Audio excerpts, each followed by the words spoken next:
was crying, even finishing the 21 sacraments. Without that boy.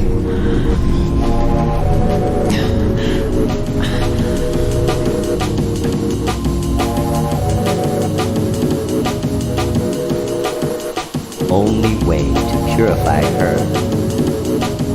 He then performed the ceremony of the Holy Assumption and created this twisted world.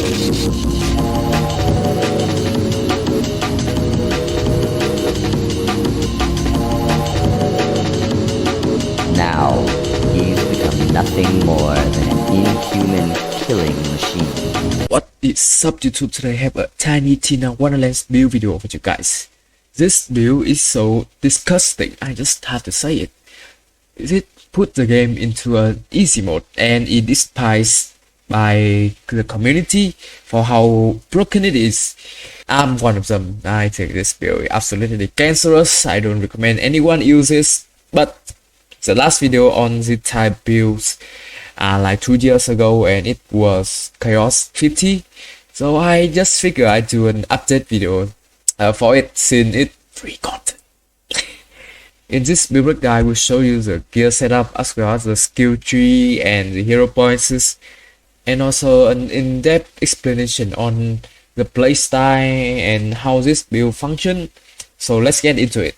To the gear breakdown, the guns that we are obviously using is the Pixies Fear Not video gun pistol. I know there are shotgun variants of it, but generally you would want to find a pistol one since it deals a lot more damage than shotgun, and also generally it's just better for ammo consumption.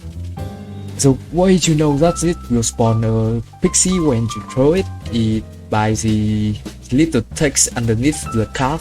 If you don't already know, you are new to this channel, the reason why this gun is so strong is that the Pixie actually deal spell damage instead of regular gun damage, and in this game there are a lot more powerful spell damage double dip than gun double dips. So it end up being very strong, and a lot of people say that this should be nerfed, but Gearbox end up did nothing to it. So yay! Note that you have to find a Fear Not one, not what not or a not. I don't know, there are a lot of not here, but the one you would want to find is the Fear Not, since it is the only one that deal spell damage. The other would just be regular gun damage, which will be a waste of the time. I have one of each element here. Oh, and also, if you can find a high crit sniper rifle, since we are also using double knot and it takes the card crit damage from your gun into it damage scaling formulas. So the plus 33% critical hit damage here is actually very beneficial to double knot. So what you can do during combat is throw a bunch of pixie, then you swap to this in order to increase their crit damage. The melee weapon that I'm using here is a Goblin Pickaxe because of its skill cooldown as well as spell cooldown. It's really nice. I don't have one here, but the preferred heal mod would be an ancient one since it restores from the shadow cooldown. And this build really need it. For the rings, I'm using a thumb cup with a spell damage one. You can also use a gun damage one. It doesn't really affect the pixie, but it does affect the double knot.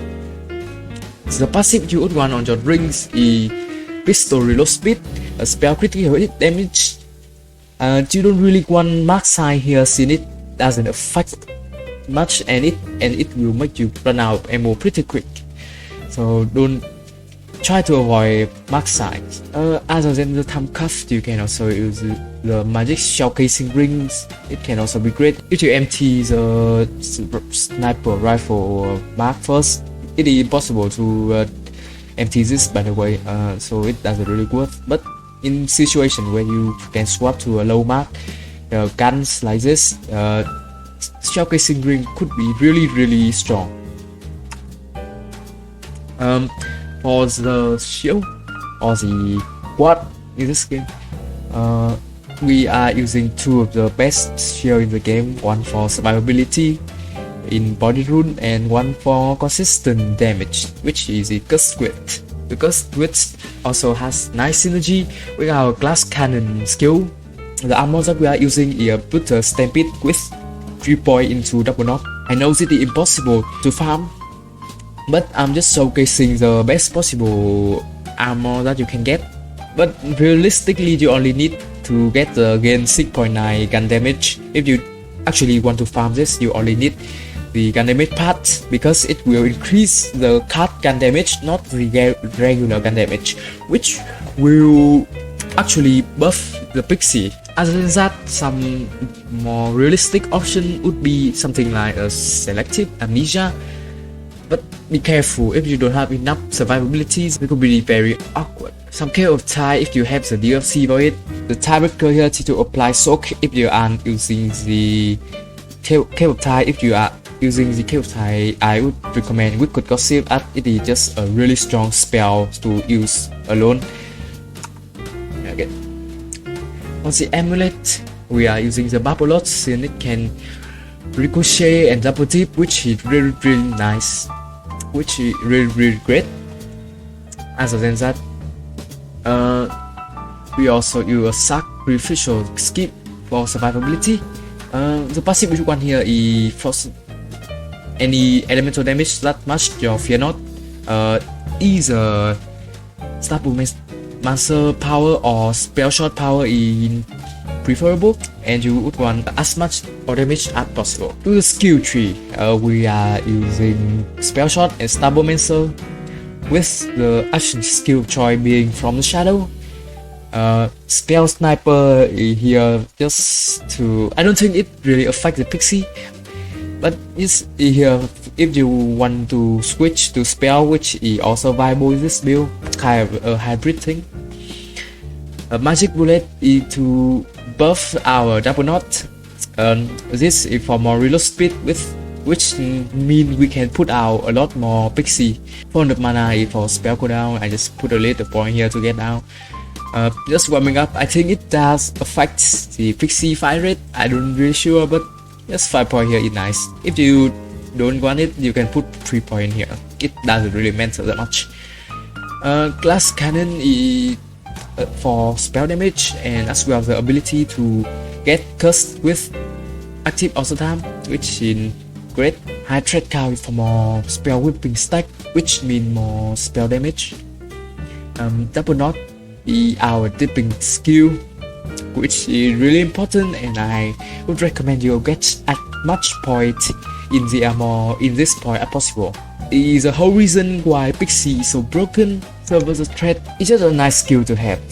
Like, you can shoot it with this gun cell instead of throwing in order to get your tiebreaker charged back. One slot, one skill is for a lot of gun damage. Ice is for movement speed. I use potent poison to get out. I don't really want to touch this since this skill is really bad. I wouldn't recommend anybody put any point in this whatsoever. There's literally no reason for it. It's so low. If that is for more global damage or all damage, exploit their weakness is an unique multiplier that is the same as with Wrath of Nature, but this is quite harder to get since I don't have a lot of dots, but put 3 point wouldn't hurt in here. Nimble Finger for more melee damage, and Elusive need to sprint and shoot, and also evade damage.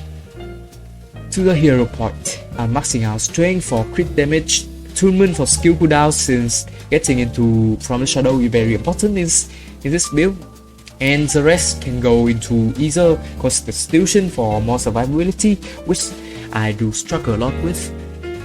Other than that, you can go with the spell cooldown.